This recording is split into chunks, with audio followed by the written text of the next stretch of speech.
ಗಣೇಶ ವಿಸರ್ಜನೆ ಸಂದರ್ಭದಲ್ಲಿ ನಡೆದಂತಹ ಗಲಭೆಗೆ ಸಂಬಂಧಪಟ್ಟಂತೆ ಬಿಜೆಪಿಯ ಮಂಡ್ಯ ಜಿಲ್ಲಾಧ್ಯಕ್ಷರಂತಹ ಡಾಕ್ಟರ್ ಇಂದ್ರೇಶ್ ಕುಮಾರ್ ಅವರು ಈಗಷ್ಟೇ ನಾಗಮಂಗಲ ಪಟ್ಟಣಕ್ಕೆ ಆಗಮಿಸಿದ್ದಾರೆ. ನಮ್ಮ ಜೊತೆ ಇಂದ್ರೇಶ್ ಅವರಿದ್ದಾರೆ, ನಾನು ಅವ್ರನ್ನ ಮಾತಾಡಿಸ್ತಾ ಹೋಗ್ತೀನಿ. ಸರ್, ನೀವು ಅಧ್ಯಕ್ಷರಾದ ಮೇಲೆ ಗಲಭೆಗಳು ಜಾಸ್ತಿ ಆಗ್ತಿದೆ ನಾವು ಮಾತು ಸರ್. ನಾನು ಅಧ್ಯಕ್ಷ ಆದಮೇಲೆ ಅನ್ನೋದಕ್ಕಿಂತ ಹೆಚ್ಚಾಗಿ ಈ ದರಿದ್ರ ಕಾಂಗ್ರೆಸ್ ಸರ್ಕಾರ ಬಂದ ಮೇಲೆ ಗಲಭೆಗಳು ಜಾಸ್ತಿ ಆಗ್ತಾ ಇದೆ ಅನ್ನೋದು ನನ್ನ ಭಾವನೆ. ತಾವು ನೋಡ್ಬೋದು, ಕೆರಗೋಡ್ನಲ್ಲಾದಂಥ ಹನುಮಧ್ವಜ ವಿವಾದ ಆಗ್ಬೋದು. ಇದೇ ನಾಗಮಂಗಲದಲ್ಲಿ ಈಗ 3 ತಿಂಗಳು ಮುಂಚೆ ಬೆಳ್ಳೂರು ಕ್ರಾಸ್ನಲ್ಲಿ ನಮ್ಮ ಗಾಣಿಗ ಸಮುದಾಯದವರು ಒಂದು ಯಲ್ಲಮ್ಮ ದೇವಿ ಒಂದು ಪ್ರತಿಷ್ಠಾಪನೆ ಮಾಡಿ ಅದ್ರ ಉತ್ಸವ ಮಾಡಬೇಕಾದ್ರೂ ಇದೇ ರೀತಿ ಕೃತ್ಯ ಆಗಿತ್ತು. ಇದೇ ಫಸ್ಟ್ ಟೈಮ್ ಆಗ್ತಿರೋದು ನಾಗಮಂಗಲದಲ್ಲಿ ಅಂತ ಹೇಳಿದ್ರೆ ಖಂಡಿತ ಇಲ್ಲ.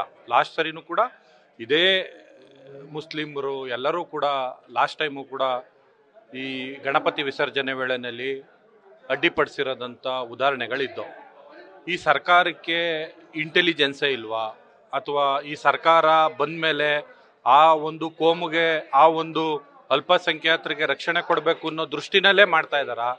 ಈ ಸರ್ಕಾರದ ಕುಮ್ಮಕ್ಕಿಲ್ದಂತೆ ಅಷ್ಟು ಒಂದು ದೊಡ್ಡ ಪ್ರಮಾಣದಲ್ಲಿ ಕಲ್ಲುಗಳಾಗ್ಬೋದು, ಪೆಟ್ರೋಲ್ ಬಾಂಬ್ ಆಗ್ಬೋದು, ಅಥವಾ ಆ ಅಂಚಿನ ಪೀಸ್ಗಳಾಗ್ಬೋದು, ಎಲ್ಲಿಂದ ಬಂದೋ ಇವತ್ತು ಒಂದು ದಯಾದಾಕ್ಷಿಣ್ಯ ಇಲ್ದಂತೆ ಆ ಮಟ್ಟಕ್ಕೆ ಹಿಂದೂಗಳ ಒಂದು ಅಂಗಡಿಗಳ ಮೇಲೆ ಇವ್ರು ದಾಳಿ ಮಾಡಿರೋಂಥದ್ದಾಗ್ಬೋದು, ಅಥವಾ ಪೊಲೀಸರ ಮೇಲೆ ಹಲ್ಲೆ ಮಾಡಿರೋಂಥದ್ದಾಗ್ಬೋದು. ಇವತ್ತು ನಾವು ಸಮಾಜದಲ್ಲಿ ಎಲ್ಲಿದ್ದೀವಿ? ಈ ಸರ್ಕಾರ ಇದೆಯಾ? ಜನಸಾಮಾನ್ಯರಿಗೆ ರಕ್ಷಣೆ ಕೊಡ್ತಾ ಇದೆಯಾ ಅನ್ನೋ ಒಂದು ದೊಡ್ಡ ಪ್ರಶ್ನೆ ನನ್ನನ್ನು ಕಾಡ್ತಾ ಇದೆ.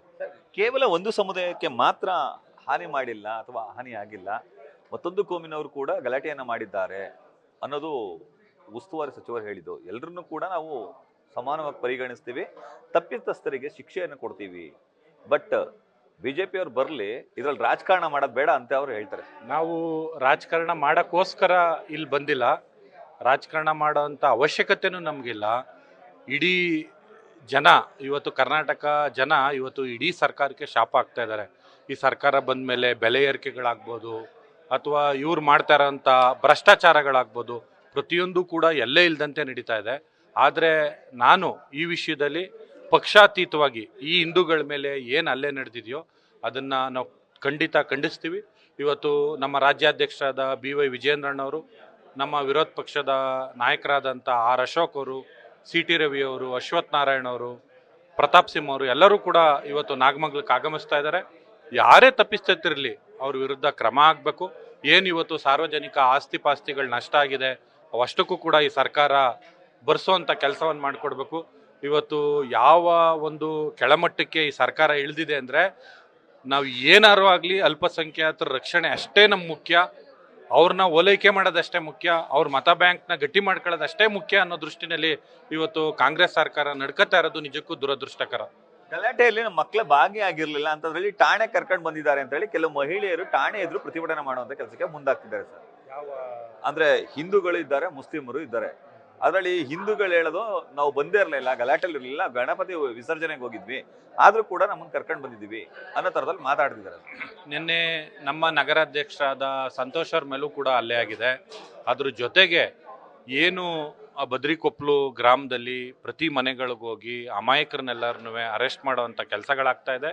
ಇವತ್ತು ಏನೋ ಒಂದು ಸಂಖ್ಯೆ ದೃಷ್ಟಿಯಿಂದ ಮೀಡಿಯಾದವ್ರಿಗೆ ಅಥವಾ ಜನಗಳಿಗೆ ದಾರಿ ತಪ್ಪಿಸುವಂಥ ಕೆಲಸವನ್ನು ಈ ಸರ್ಕಾರ ಮಾಡ್ತಾ ಇದೆ. ಸಂಪೂರ್ಣವಾಗಿ ಕಾನೂನು ಸುವ್ಯವಸ್ಥೆ ಇಡೀ ರಾಜ್ಯದಲ್ಲಿ ಹದಗೆಟ್ಟೋಗ್ಬಿಟ್ಟಿದೆ. ಅಸಮರ್ಥ ಏನು ಮಂತ್ರಿಗಳಿದಾರೋ, ಗೃಹ ಮಂತ್ರಿಗಳು, ಅವ್ರು ಬಂದಾದ್ಮೇಲೆ ದಿನೇ ಎಲ್ಲ ಕಡೆನೂ ಕೂಡ ಈ ಗಲಭೆಗಳು ಮತ್ತು ಹೆಣ್ಮಕ್ಳ ಮೇಲೆ ನಡೀತಾ ಇರೋಂಥ ಅತ್ಯಾಚಾರಗಳಾಗ್ಬೋದು. ಇಡೀ ರಾಜ್ಯದಲ್ಲಿ ಇವತ್ತು ಶಾಂತಿ ಸುವ್ಯವಸ್ಥೆ ತುಂಬ ದೊಡ್ಡ ಮಟ್ಟದಲ್ಲಿ ಹದಗೆಟ್ಟಿದೆ.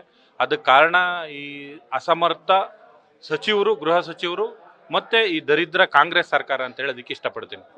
ಮಂಡ್ಯದಲ್ಲಿ ರೈತ ಹೋರಾಟಗಳನ್ನ ಬಿಟ್ರೆ ಈ ರೀತಿಯ ಈ ಕೋಮು ದ್ವೇಷವನ್ನ ಬಿತ್ತುವಂತಹ ಹೋರಾಟಗಳು ಅಥವಾ ಪ್ರತಿಭಟನೆಗಳು ಆಗ್ತಿರ್ಲಿಲ್ಲ.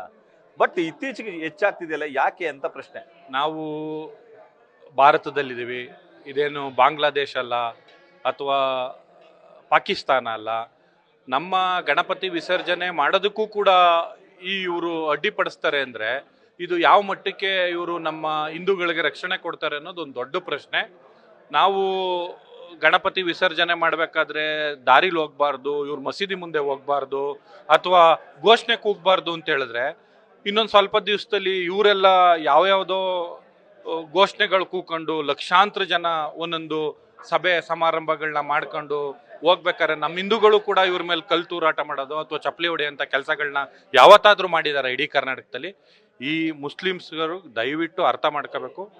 ಇವತ್ತೇನು ನಮ್ಮ ಹಿಂದೂಗಳು ಒಂದು ಸಹಿಷ್ಣುತೆ ಸಹಿಸ್ಕೊಂತಾರೆ, ಏನು ಬೇಕಾದರೂ ಮಾಡ್ಬೋದು ಅನ್ನೋ ಮನಸ್ಥಿತಿ ಇದ್ದರೆ ದಯಮಾಡಿ ಅದು ಮಂಡ್ಯದಲ್ಲಿ ನಡೆಯೋದಿಲ್ಲ. ನೀವು ಬೇರೆ ಕಡೆ ಮಾಡ್ಕೊಳ್ಳಿ. ನೀವು ಆಗಿರೋಂಥ ಈ ಘಟನೆಗೆ ಯಾರ್ಯಾರು ಕಾರಣ ಆಗಿದ್ದಾರೋ ಅಷ್ಟು ಜನನ್ನ ಬಂಧಿಸಿ ಸೂಕ್ತವಾದಂಥ ಶಿಕ್ಷೆಯನ್ನು ನೀಡುವಂಥ ಕೆಲಸವನ್ನು ಜಿಲ್ಲಾಡಳಿತ ಮಾಡಬೇಕು ಮತ್ತು ರಾಜ್ಯ ಸರ್ಕಾರ ಮಾಡಬೇಕು ಅಂತೇಳಿ ನಾನು ಈ ಸಮಯದಲ್ಲಿ ಒತ್ತಾಯ ಮಾಡ್ತೇನೆ. ಗೃಹ ಸಚಿವರು ಹೇಳ್ತಾರೆ ಸರ್, ಇದೊಂದು ಸಣ್ಣ ಘಟನೆ, ಅದನ್ನು ಯಾಕೆ ವೈಭವೀಕರಿಸಬೇಕು ಅನ್ನೋ ರೀತಿಯಲ್ಲಿ ಮಾತಾಡ್ತಾರೆ. ನಾನು ಆಗಲೇ ನಿಮ್ಗೆ ಹೇಳಿದೆ, ಅಸಮರ್ಥ ಗೃಹ ಸಚಿವರು ಯಾರು ಇದ್ದರೆ ಅದು ಪರಮೇಶ್ವರ್ ಅವರು. ಅವ್ರಿಗೆ ಈ ಸರ್ಕಾರ ಬಂದಾದ್ಮೇಲೆ ಅವರೊಬ್ಬರು ಸಚಿವರು ಇದ್ದಾರೆ, ಗೃಹ ಮಂತ್ರಿ ಇದ್ದಾರೆ ಅಂದ್ಬಿಟ್ಟು ಇಡೀ ಕರ್ನಾಟಕ ಜನತೆಗೆ ಕೂಡ ಯಾವುದೇ ಒಂದು ಸಣ್ಣ ಭಾವನೆನೂ ಕೂಡ ಇವತ್ತು ಬಂದಿಲ್ಲ.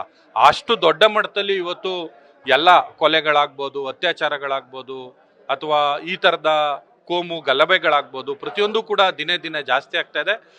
ಈ ಪರಮೇಶ್ವರ್ ಅವ್ರಿಗೆ ಇದು ತುಂಬ ಸಣ್ಣ ಘಟನೆ, ಇದೇನೋ ಏನು ಆಗೇ ಇಲ್ಲ ಅನ್ನೋ ರೀತಿಯಲ್ಲಿ ಅವರು ಹೇಳಿಕೆ ಕೊಡ್ತಾ ಇರೋದು ನೋಡಿದ್ರೆ ದಯಮಾಡಿ ತಾವು ಬಂದು ನಾಗಮಂಗಲಕ್ಕೆ ವೀಕ್ಷಣೆ ಮಾಡಬೇಕು. ಎಷ್ಟು ಕೋಟಿಗಟ್ಟಲೆ ಅಂಗಡಿಗಳ ನಷ್ಟ ಆಗಿದೆ, ಯಾರ್ಯಾರಿಗೆ ಏಟಾಗಿದೆ ಅವೆಲ್ಲನೂ ಬಂದು ವೀಕ್ಷಣೆ ಮಾಡಿ ನಂತರ ಹೇಳಿಕೆ ಕೊಡಬೇಕು. ಮೀಡಿಯಾದ ಮುಂದೆ ಯಾವುದೇ ಎಷ್ಟೇ ದೊಡ್ಡ ಘಟನೆಗಳಾದ್ರೂ ಕೂಡ ಸಣ್ಣ ಘಟನೆ ಆಗಿದೆ, ಇದೊಂದು ನಾವು ಕ್ರಮ ತಗೊಳ್ತೀವಿ ಅಂತೇಳೋ ಅಸಂಬದ್ಧ ಹೇಳಿಕೆಯನ್ನು ಗೃಹ ಸಚಿವರು ನೀಡೋದನ್ನ ನಿಲ್ಲಿಸ್ಬೇಕು ಅಂತೇಳಿ ನಾನು ಈ ಸಮಯದಲ್ಲಿ ಒತ್ತಾಯ ಮಾಡ್ತೇನೆ. ನಿಮ್ಮ ಮುಂದಿನ ನಡೆ ಏನು ಸರ್ ಇದ್ರ ನಡುವೆ? ನಮಗೆ ಒಂದು ಯಾವುದೇ ಇಡೀ ಮಂಡ್ಯ ಜಿಲ್ಲೆನಲ್ಲಿ ಅಶಾಂತಿ ಸೃಷ್ಟಿ ಮಾಡೋವಂಥ ಈ ಜಿಹಾದಿಗಳು, ಅಶಾಂತಿ ಸೃಷ್ಟಿ ಮಾಡೋವಂಥ ಗಲ್ಬೆಕೋರರುಗಳು ಯಾರೇ ಇದ್ರೂ ಕೂಡ ಅವರನ್ನ ಬಂಧಿಸುವಂಥ ಕೆಲಸಗಳಾಗಬೇಕು. ನಮ್ಮಲ್ಲಿ ಇಡೀ ಮಂಡ್ಯ ಜಿಲ್ಲೆಯಲ್ಲಿ ರೈತಾಪಿ ವರ್ಗ ಇರೋಂಥ ಹೆಚ್ಚು ರೈತ ಕುಟುಂಬಗಳಿರೋ ಒಂದು ಜಿಲ್ಲೆ. ಈ ಜಿಲ್ಲೆಯಲ್ಲಿ ನಾವು ಶಾಂತಿ ಸುವ್ಯವಸ್ಥೆಯಿಂದ ಅಣ್ಣ ತಮ್ಮದಿರ ಥರ ಬಾಳೋಂಥ ರೀತಿನಲ್ಲಿ ಒಂದು ವಾತಾವರಣ ಸೃಷ್ಟಿಯಾಗಬೇಕು. ಇವತ್ತೇನು ನಿನ್ನೆ ಈ ಕಲ್ಲು ಚಪ್ಪಲಿ ಪೆಟ್ರೋಲ್ ಬಾಂಬ್ ಎಲ್ಲನೂ ಹಾಕಿದಾರೋ ಅವರಷ್ಟು ಜನರನ್ನ ಬಂಧಿಸ್ಬೇಕು ಮತ್ತು ಅವ್ರಿಗೆ ಉಗ್ರವಾದ ಶಿಕ್ಷೆಯನ್ನು ಕೊಡಿಸೋವಂಥ ಕೆಲಸವನ್ನು ಈ ಜಿಲ್ಲಾಡಳಿತ ಮಾಡಬೇಕು ಅಂತೇಳಿ ನಾನು ಒತ್ತಾಯ ಮಾಡ್ತೇನೆ. ಇಷ್ಟು ಮಂಡ್ಯ ಜಿಲ್ಲಾಧ್ಯಕ್ಷರಾದಂತಹ ಡಾಕ್ಟರ್ ಇಂದ್ರೇಶ್ ಕುಮಾರ್ ಅವರ ಮಾತುಗಳು. ತಪ್ಪಿತಸ್ಥರು ಯಾರೇ ಇದ್ರಿ ಅವ್ರಿಗೆ ಉಗ್ರ ಶಿಕ್ಷೆ ಆಗಬೇಕು ಅನ್ನೋದು ನಮ್ಮ ಆಗ್ರಹ ಏನೋ ಮಾತನ್ನ ಹೇಳ್ತಾರೆ. ನಾಗಮಂಗಲಿಂದ ಕ್ಯಾಮರಾಮನ್ ವಿನಯ್ ಜೊತೆ Ravi Pandavapura, news first Mandya. News first ನಿರ್ಭೀತಿಯಿಂದ ನಿಮ್ಮ ಪರವಾಗಿ.